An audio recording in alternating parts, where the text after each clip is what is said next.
Safety 365. Welcome to Safety 365, where our goal is to help you navigate more safely through your daily activities and understand the importance of taking proactive measures to safeguard yourself. I'm your host, Bill Barna, retired 33-year police officer, professional security consultant, and a former police academy instructor, now consultant for many security needs around the area. I'm very happy to be joined today by Jake Daugherty, Operations Manager of Howland Alarm Company, and we're going to be addressing the topic of home safety and security. Jake, thanks for coming in. Thanks for having me, Bill. Yeah, always good to see a friendly face. We like to get started with our episode we like to call the safety question of the day. All right. Since where you live seems to play a significant factor in how safe you feel, our safety question of the day is very relevant, I believe. What is the safest state in the United States to live in? That's a I question told you, for me, that's a right? question for you. I'm throwing a zinger at The you. safest state to live in. Safest state in the United States to live in? I'd have to say Montana. Montana. While it's a beautiful state, that is an incorrect answer. Jake, you do not win the washer and dryer today. Sorry. no. It is actually New Hampshire. Really? New Hampshire is the safest state in the United States, where the burglary rate is 136.2 per 100,000 people. Oh. So, if you're too looking to bad. stay safe, everybody move to New Hampshire. Overloaded pretty quick. it's done. The real estate's just going crazy there. New York State is actually the second, and Virginia is the third. Who knew? And that's me. data from Statista. But just a little relevance there. I mean, we all want to feel safe in our homes and in our neighborhoods. And I think I go back to days ago where, and I should say years ago, decades ago, when I was a kid. Didn't even think about safety. Were there even door locks at that point? Well, we had doors and locks. Yeah, thanks, Jake. I'm not that old. So, but I mean, I lived in a time when you left your keys in your car, you slept with the windows wide open, and the doors in your home were seldom ever locked. I mean, you just didn't worry about it. You knew your neighbors. Everybody was a productive citizen, and you just didn't think about it. I mean, as a 4-year-old kid, I walked probably a quarter to a half mile to school, and it wasn't uphill. both ways. No, it was not. I knew that was coming. You saw it in my I eyes. saw it. But no. But I where in Howland. I don't know if you're familiar with Howland, where the gazebo is. Yeah. I grew up on Rose Garden, Oh, okay. and as a 4-year-old, I walked alone to kindergarten and back. No way. Yeah, I mean, I have a 3-year-old daughter, and you don't let her go next door. Right? I don't let her go out of the house without somebody watching her. She's a little crazy about it. But back then, everybody knew whose kids were. I mean, it was a village concept. They all helped raise that child. They knew who little Billy Barna was, and they watched out for you. Times have changed, and now it seems we have to be hyper vigilant about everything. Back then, we knew our neighbors. We knew every neighbor on the street. I could tell you, I walk down that street now, I could pretty much tell you who lived in what houses. Yeah. And now Not so much. you're lucky to even know who your neighbor is. Yeah. You pass them. But I don't know. The people count on these alarm systems to protect themselves in their homes now. Yeah. Everybody's looking for the next thing, the next layer of protection. I can't even imagine how many calls a day you get from people wanting home alarm systems. I mean, fill me in on that. How busy are you? Pretty busy. I still do a lot of our sales too. So 3 to 4 calls a day is usually where I'm at on the schedule and everything. So that's anywhere from residential to commercial, different stuff. We do commercial fire alarms, camera systems, card access systems. We do a lot of card access for the schools and stuff. So burglar alarms for houses and businesses. Pretty much all that stuff. But So how big is how many employees do you have there? we have 25 employees right now. Wow. So that's including we run our own monitoring station as well. So we still have our own local monitoring station. And then, so 25 employees, and then we have about 4,500 to 5,000 monitored customers. That's obviously fluctuating. So So the that's just alarms go monitoring. off, the calls go to your monitoring station, and they Dispatch. they just send it to dispatch, and then the police officers go out. So like for Trumbull County, we send directly to Trumbull County Dispatch, talk to them, and they go from there. So in my days of living inside a cruiser, I like to call it life through a windshield, I have responded to, I bet you hundreds of thousands of alarm drops. Yeah. It was something that happened all the time. The alarms went off. The kids set it off. Oh, I forgot the code. I gave it to the neighbor. They came over to check the dogs. Blah blah blah blah blah. Yeah. And I bet you 95 to 99% of those were false alarm drops for me. I mean, we'd go there. We'd check the perimeter. We'd check the windows, check the doors, check everything. And I mean, usually it was nothing happening, and it became real tedious. Yeah. As a police officer, I mean, I hate to say it, we did our jobs. We responded. But, as a police officer, you respond waiting for the action. You want to do that police stuff. It's the boy who cried wolf is what it turns into. Yeah, and it just became mundane. Mm-hmm. So, you get the, pardon me, you get these alarm drops, you go there and you didn't find anything. It was like, okay. Yeah. I'm hanging paper, and I didn't even get to do anything to have any fun.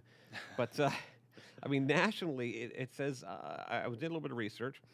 Police respond to more than 36 million alarm activations every year in the United States, which costs an estimated $1.8 with a B billion dollars.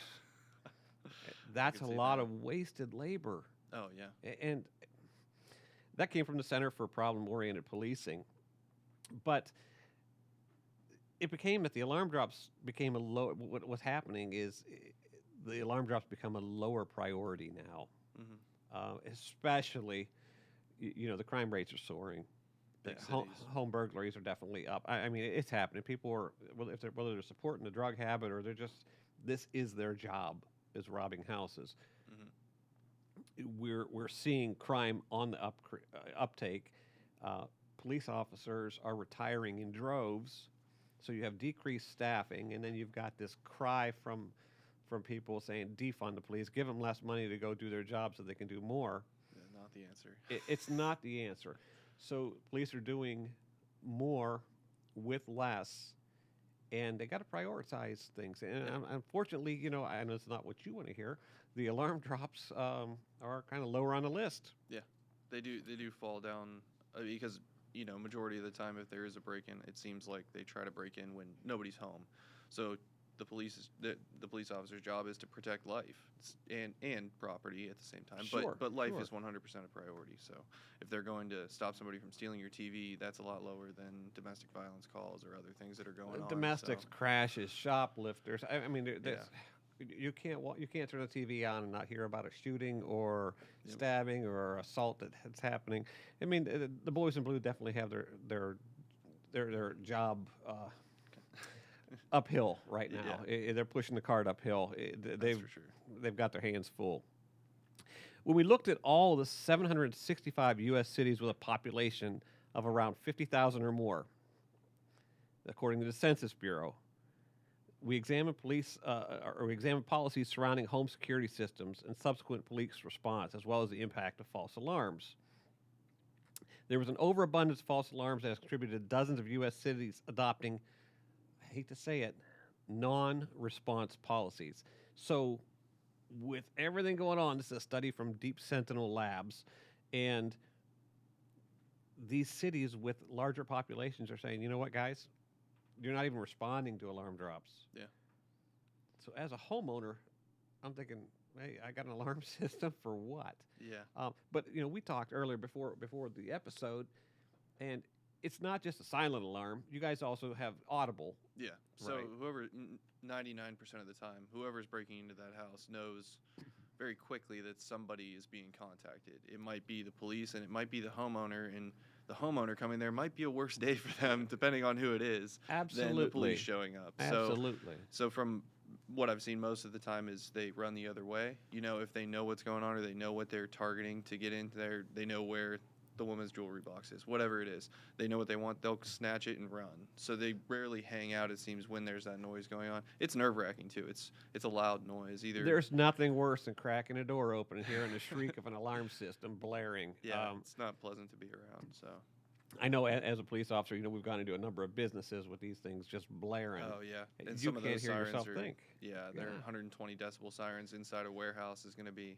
But they're pretty- garnering attention. Yeah. They're getting the neighbors. Again, this goes back to knowing your neighbors. Yep.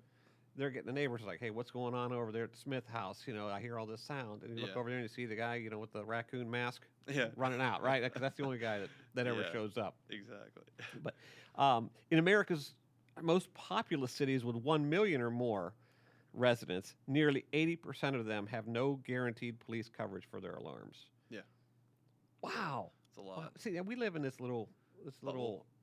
yeah, this It's little kind of like a bubble. Yeah. bubble. Yeah, because Yeah. I haven't run into that with the local authorities if anywhere really now. Because I mean, like Howland, where we started, their policy, they're still tier 1 for burglar alarm calls. But then if you go a couple miles over to the city, it's a little different. They're knocked down a few tiers in And how they respond because they have different things to worry about. They've The they've crime, with crime all is due different in those respect, areas. I mean, it's all police work. It's all the same crime, Yeah. but at different levels and Mhm. different frequencies. So the guys in Howland, not to say that we didn't have our days where we were Oh, running yeah. our tails off and we had the same things going on as Youngstown or Warren. It didn't happen as frequently. Yeah.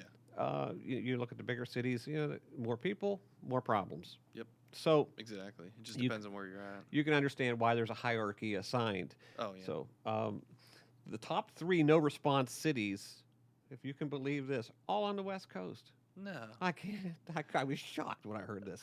That makes San no Jose, sense. California, San Francisco, California, and Seattle, Washington. Top 3 no response policies for alarm drops. So if you're looking to feel safe, Don't go there. don't go to West Coast. New Hampshire is looking really good. Oh yeah. So, okay, so I'm going to put you on the spot here, Jake. Just going to kind of throw it Fire at away. you. As a homeowner, how does Howland Alarm Company go about making me safer?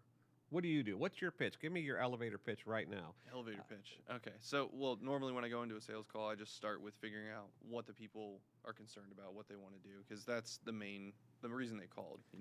Most of them want a burglar alarm, and they'll start out, I want the doors protected. I'm Jim. and go from I'm there. Jim Smith, and I work weird hours. I want to make sure my wife and kids are safe at home. And when I'm gone on summer vacation with the toddlers, I want to make sure nobody breaks in my house. What do you have for me? Okay. Yeah. So what I would do is arm every entry door that's coming into the house. So Do you put guns there, or Put guns there. do you arming every? Arming with a sensor to There set we the go. alarm off. Not with guns. I've Okay. had people ask for machine gun cameras. Little and turrets? It's not a thing yet. Okay. So yeah, putting sensors on the doors. So if they're open, the alarm is triggered. Same with the windows. I like arming windows protected against opening because if they are able to pry it open without breaking the window, then that will trip the alarm as well. Pair that with glass break detectors. So any rooms with big windows or all the rooms basically, you can put glass break detectors. But Jake, I've been reading all these studies, as a homeowner, and the police are saying alarm drops are lower priority, so they're not coming when your monitoring service calls them and says Yeah. my alarm went off. So what else you got for me? So the next step on that would be video verification. So now they're making motion detectors. And Okay, cameras he's built talking a lot of syllable words. Video verification. in. So video verification would be a camera that would record, which all your cameras are going to be recording whenever there's movement. But the purpose of that is to record and send out a video clip of that time during the alarm drop. So we actually know when the monitor. Yeah, so it's somebody proof says that somebody somebody's is there. in the house. This is Yeah. not a false alarm. This is not the dog tripped it because or the Yeah. UPS truck showed up and the dog started barking and Yeah. the window sensor went off. Exactly. And we've been doing that for a long time with a lot of customers and just regular camera systems. So a lot of them have it set up to where we call them immediately when the alarm goes off. They check their cameras and they're like, yeah, someone's there 99% of the time, it's nothing. The curtains move. That's the something like best thing that. going. So yeah. On 2 parts. Yeah. As a police officer, I like it because you're telling me there's somebody there. So now I know. Ding. I'm the You're dog on. chasing the pheasant, Yep. and I know there's somebody there, and we might get to have good Fun. police action, right? Yeah, this is what we're Yeah. paid for. This is what we live for. It's an adrenaline dump. I'm not gonna lie, I loved it. There was actually a time where I went to an alarm drop with my partner. We checked the whole house out. Everything seemed to be intact. Mhm. We secured the door. We cleared. And as we're leaving the neighborhood, a car's coming at us, flashing its lights, waving us down, saying, "There's somebody in my house." Ah. I said, "Where do you live?" And the lady told us, and I said, "Yeah, that was us." So she watched you guys walk through the house? She said there were 2 guys in there. They were wearing dark clothing. They had Well, that was guns. us. And they had guns. Guns and flashlights. Yeah, it was us. We didn't take anything. Yeah. But it does work. Oh, it does. And I think from a homeowner's perspective, that's what I want, because if the Yeah. police are busy with more higher priority calls, we This need to have that information- verification, yeah, and that I think that's information bumps it great. up. Yeah, I mean, there's still going to be those people that don't believe they're ever going to be a victim. Yeah, there's a lot. Right. There's a lot of those out there. So let's face it only happens to the other guy. It's not going to happen to me Yeah. until it does. Yep. And then all of a sudden you'll be like, well, why didn't I do this? I needed to go do this. hmm So It's usually the after effect. That's I bet it's safe to say that nearly every one of us is afraid of sharks to some degree. Yeah. Would you agree? yeah. I would rather not come in contact. with I mean, sharks, after I so. saw Jaws back in the 70s, I was done with the ocean. I put Yeah. my feet in it and Go I about stand by ankle it. deep, and you're good to That's go. it. Yeah, I stayed clear. So we're all afraid of sharks, right? hmm Would you believe there were only 57 shark attacks in the U.S. in 2020? No, that sounds way low. That's it. That's 57 shark attacks. But we're all afraid of sharks. Yeah. On the other hand, there are more than 2.5 million break-ins every year. Okay, so we're going to avoid going in the ocean for 57 shark attacks, but we're not going to protect our house against 2.5 million break-ins. That's one every 26 seconds. Yeah, that would be. So you are in the right market. I mean, this guy's probably Yeah. a billionaire at this point. That's false. Yeah. Well, Maybe in a couple thousand years I Well- could get to that. we'll set the bar high. Yeah. Yeah, nearly every 26 seconds in the United States we have a break-in, Yeah, that's which lends itself to saying, hey, you know what? We really do need these kind of alarm systems. I think it's important. Yeah. We need to take proactive measures to protect ourselves and our property. different layers of security there. So All of a sudden, Howland Alarm Company sounded like a pretty good idea. yeah, Okay, I'm going to say it's a good idea to be proactive, and I think Howland Alarm can really help me do that. This brings us into our next segment called "You Don't Know What You Don't Know," and that's me on guitar. they really. I tell all my guests, no, I used to, can't do that anymore. you don't know what you don't know. This is just a little time we get to talk about some things that we've discovered over doing a little bit of research. So we've given you some general security teasers, but here's the facts. 2/3 of home burglaries happen during daylight hours. People don't think about that. They think that the burglar only works at night under the cover of darkness. And I'm here to tell you that 62% happen between 6 a.m. and 6 p.m. Why? Well, Jake, I think you know this more than anybody. When I get up and go to work, which most people do, Mm. they get up to have their coffee, their shower, jump in the car, and they're out of there. And there's nobody left in the house. Yep. What a great time to do what I like to refer to as the old ding dong. Well, it's not ding dong ditch anymore. We used to do that as kids. Ding Ring the dong. doorbell and take off running, and laugh at the Yeah. neighbors looking for somebody. Yeah, I never did that. I mean, people I know may have done yeah, that, yeah. but I like to call it ding dong burglarize. mm-hmm. They ring the doorbell when nobody answers it. They kick the door in. Yeah. And they go in. That's why the daylight is perfect. Yeah, 'cause- Nobody would suspect it. Yeah, nobody's really around unless it's people that are retired or And or your going odds off of seeing a work, so- police cruiser go by at that exact time are, I mean, infinite. Yeah. It's not going to happen. You better be lucky, I guess, than good. But yeah, it doesn't really happen. Many people are working, the house is empty, and there are less neighbors because most of the neighbors are working too. Unless you're in a 55 and older retirement community or something. if you're not working, there's probably nothing in the house they want Well- anyway. So. Well, I don't know. Maybe you're retired and you've really Yeah. accumulated a lot of stuff. Or they're breaking into somebody that also robs people. That could be too. You don't know. 34% of the burglars enter through the front door. Again, ding dong burglarize. Yeah. It's the easiest thing to do. People think, well, I've locked my locks, I've locked the deadbolt, I'm good to go. Mm. Let me tell you, I'm not a big man in stature. I'm 5'8", $190, and on duty, I kicked in so many doors for various reasons, and it's not hard to do. I've always mean, wanted to, but It's a I blast. almost had to kick my own in one day. I'm not gonna lie, it's a blast, but it's very easy to do. Oh, The locks are giving you a false sense of protection. So every 25th burglar simply walks into the house. They're targeting to an unlocked door because some people still believe that I live in a good. I live in Howland. Yeah, how do you- Nothing happens there, right? Yeah. Not me.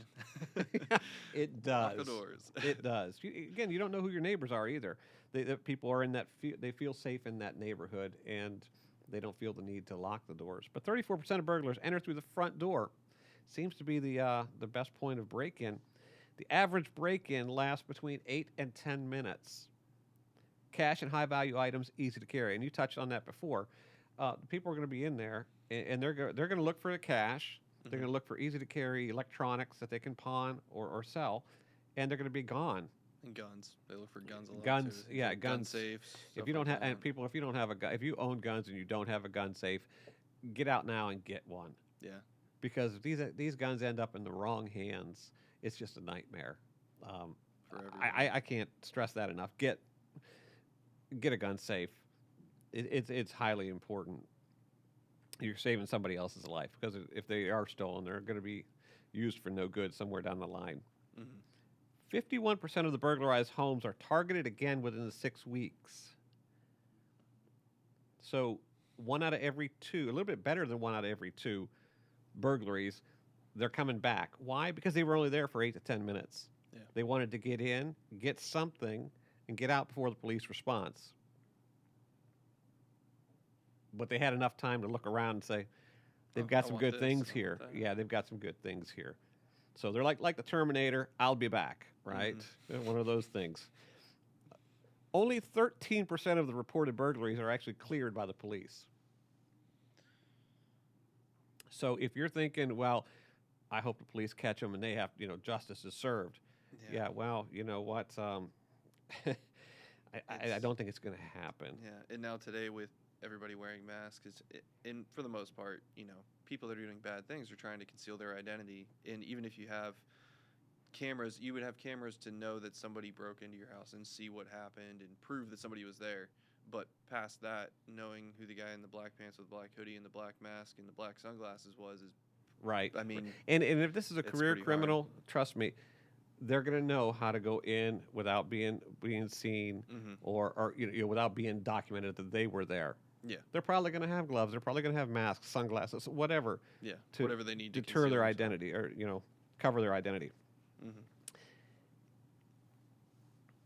87% of the burglaries are preventable. So if you can prevent it from happening, you should prevent it from happening. Listen, don't wait until it's a thunderstorm to buy an umbrella. It's too late. And if your house gets burglarized, it's too late. Yeah. You're going to protect against the next one? Okay, well, they might be back in 6 weeks. Yeah. So we'll arm up this time. Yeah. Again, too late. 87% are preventable. And I do believe that. Listen, the truth is nobody likes to work in the cold, right? So the majority of the burglaries that happen are usually March through July. Yep.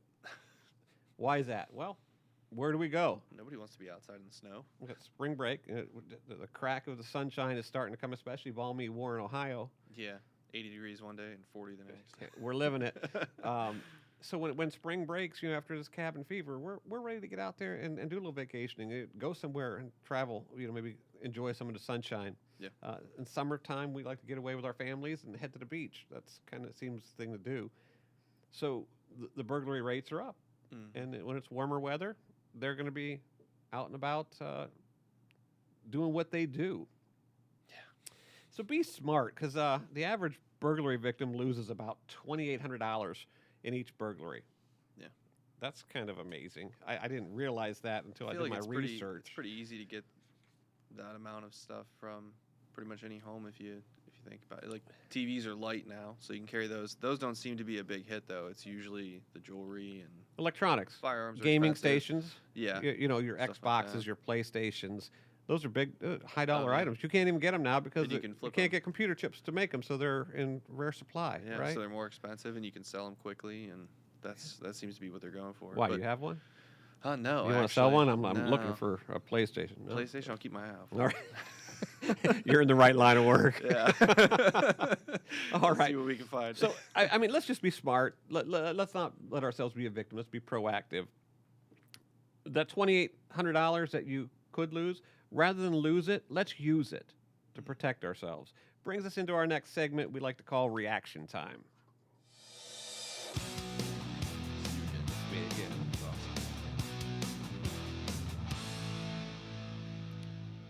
Okay. In reaction time, just kind of after everything we've heard, the facts we've heard, we like to kind of give a playback to our side. So, what I would like to say is stop relying on the police to do it all. Take some proactive measures yourself and safeguard your property and family. I Listen, agree with you there. Right? I mean, we ask, I know I'm going to get a whole bunch of emails on this one, Oh yeah, but you know what? I am pro police and I will be till the day I die. same here. These guys have been tasked with taking care of everything from the barking dog complaints to homicide scenes. Listen, be responsible for your own safety. Yeah. That's what I'm trying to push here on this podcast. Don't make their lives harder. Yeah, I mean, it goes before, even without dumping it on them. Stand up and do it yourself. Yeah, I think that's a If you want a job done right, do it yourself. Yep. You know your house better than anybody else. And these guys have been out there, and you're asking them to do everything. I mean, they're trying to negotiate peaceful, peaceful results from domestics, keep everybody cool, calm, cool, collected, taking care of your traffic crashes, your shoplifting, your assaults, the barking dogs. My neighbor's leaves went in my yard.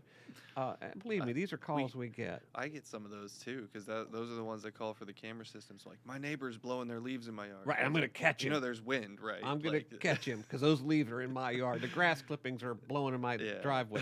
You get it all, but These guys, you know what? They they deserve 10 times their pay. I agree. But go back to my point. Do it yourself. Be responsible for your own safety. It's easy to do. We've got companies like Howland Alarm Company that can come out there and help you safeguard your property. The cost is minimal. The cost for not doing it, at least $2,800 per event. But since now we know a little bit more about the threat that's out there, what do we do to make our home safer? Well, as a retired police officer and security consultant, I always like to start with the perimeter and work inward. Look at the big picture, take care of the big things, and then start working closer and closer and closer. First of all, if you don't know who your neighbors are, go out and meet them. Get to know them. 100%.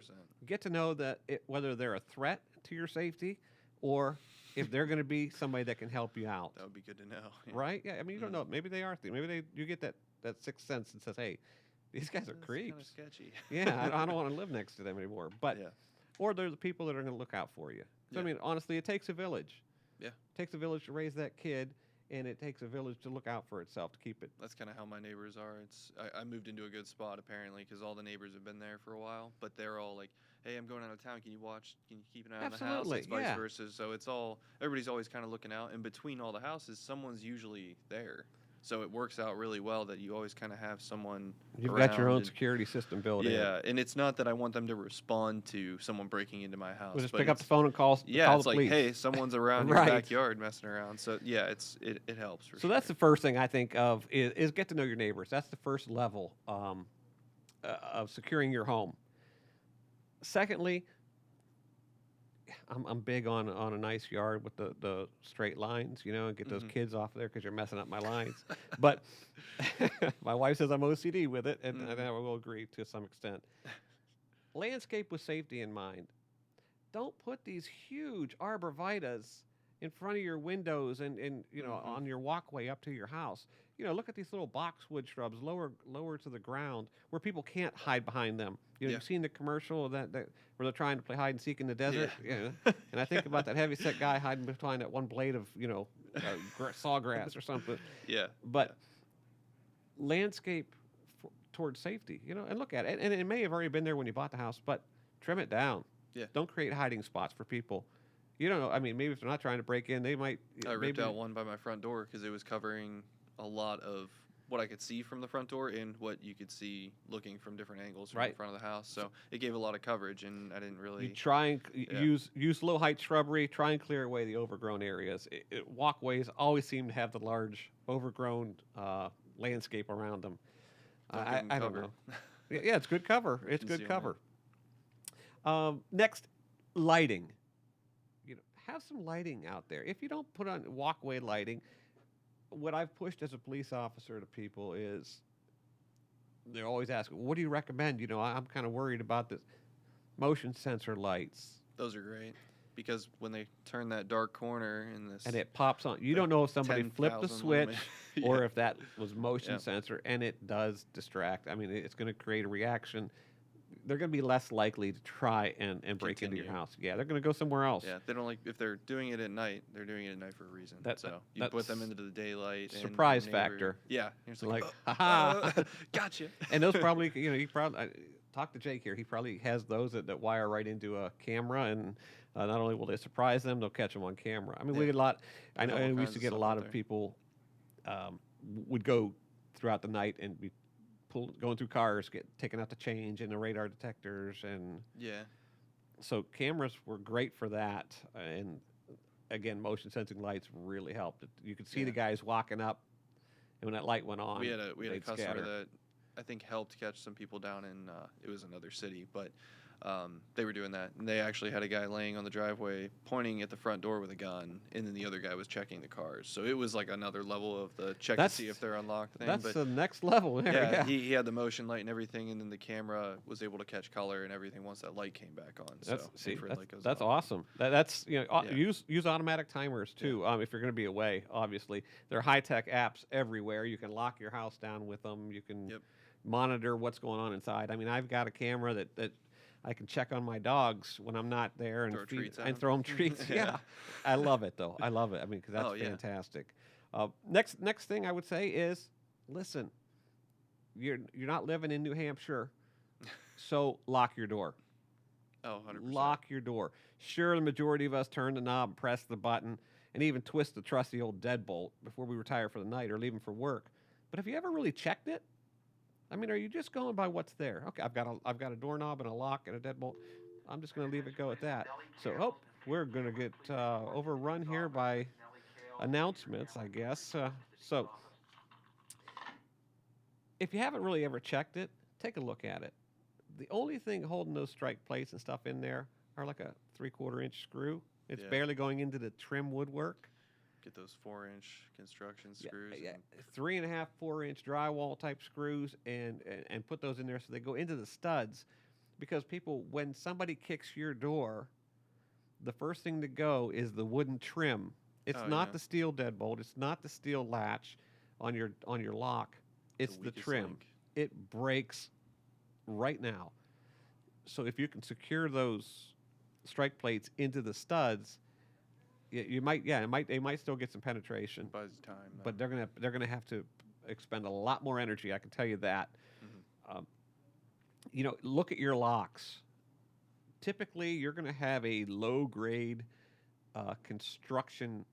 low cost construction grade door lock on there because contractors don't want to spend the money.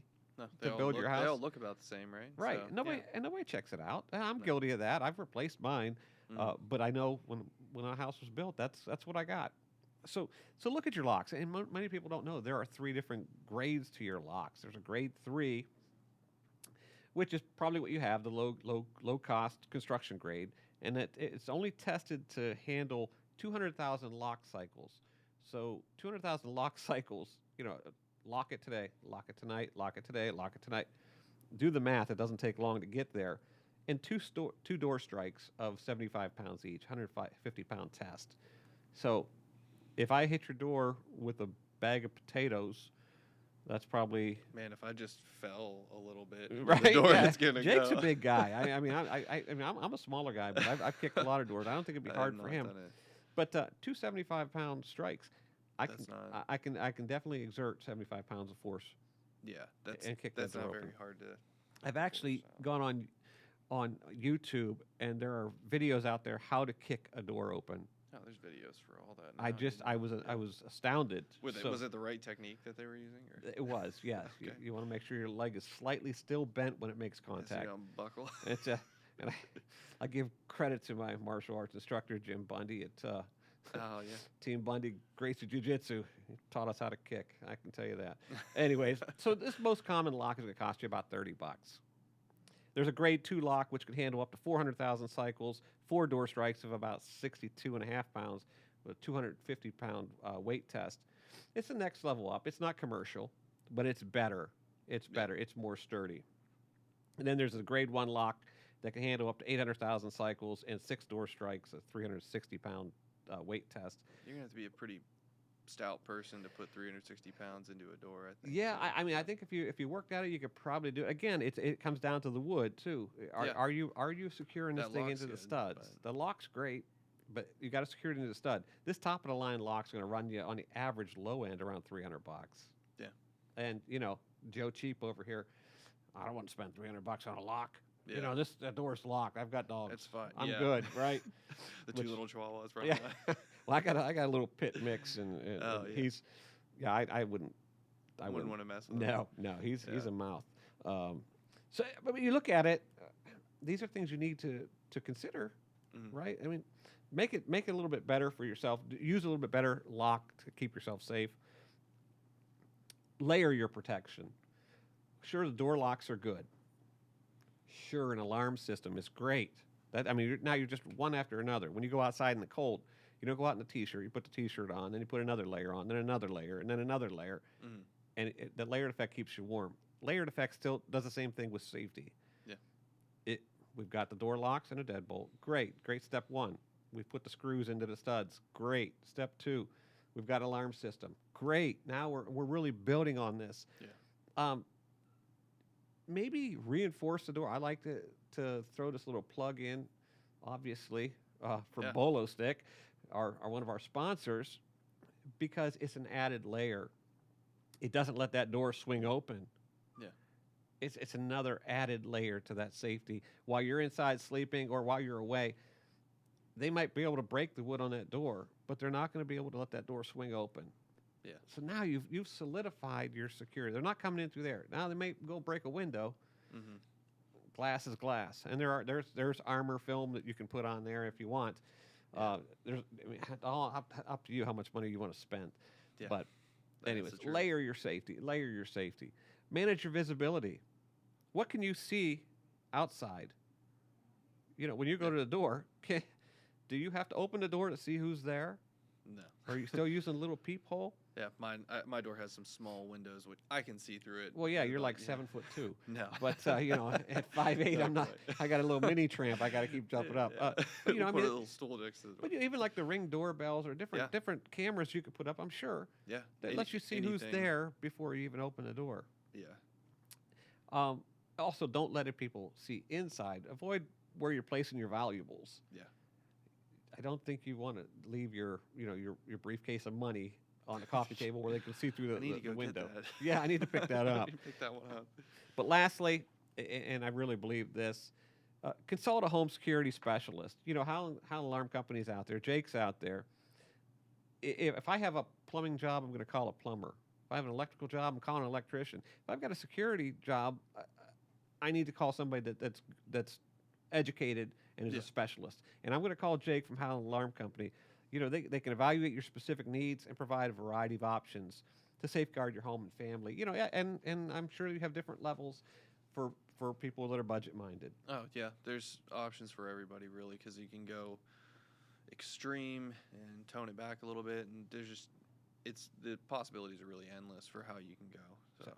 So from the No matter lowest where end, you live, something's better than not having anything too. So there's a lot of options that'll work. It's just how you use it that'll make it more effective. and So, if you're outside our Howland Warren area, outside our state, and you're listening from another state, there are reputable companies out there that can help you out. Yeah. This brings us into our final episode section called Safety 365 Recap.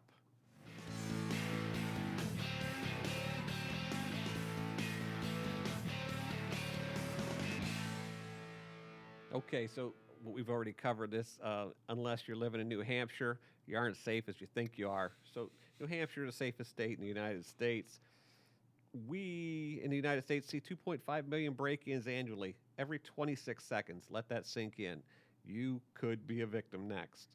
The majority of the break-ins occur during daylight hours, 6 a.m. to 6 p.m., usually through the front door. Police response times are getting slower due to decreased staffing and increased volume of higher priority calls for service. So don't rely on the police to be your safeguard at all times. They've got a busy job. They're out there working hard. Home break-ins last an average of 8 to 10 minutes, with 51% of them being re-victimized within 6 weeks. The average cost out of your pocket if you're victimized by a burglary is about $2,800. I believe we touched on landscape, lighting, and locks should be on your security checklist for evaluation. Even the most basic home security system can reduce the chance of your home being burglarized by up to 87%. Consult a security specialist like Howland Alarm Company to evaluate your security needs. And if you don't live in our area, seek somebody in your area just to come out. They'll give you a free quote. Most of them will come out just to evaluate your property. Mm-hmm. Special thanks to Jake for coming in. I really appreciate it. You've given us some insight. It was great talking with you and having you on the show. Special thanks to our show sponsor, Bolo Stick LLC, the door barricade device, providing safety and security to homes, schools, churches, and business locations across 42 states in the U.S. and internationally in 6 countries. Visit them at www.bolostick.com. As always, thank you to the Trumbull Career and Technical Center for making this podcast possible. For Safety 365, I'm Bill Barna reminding you to be aware, be proactive, and stay safe.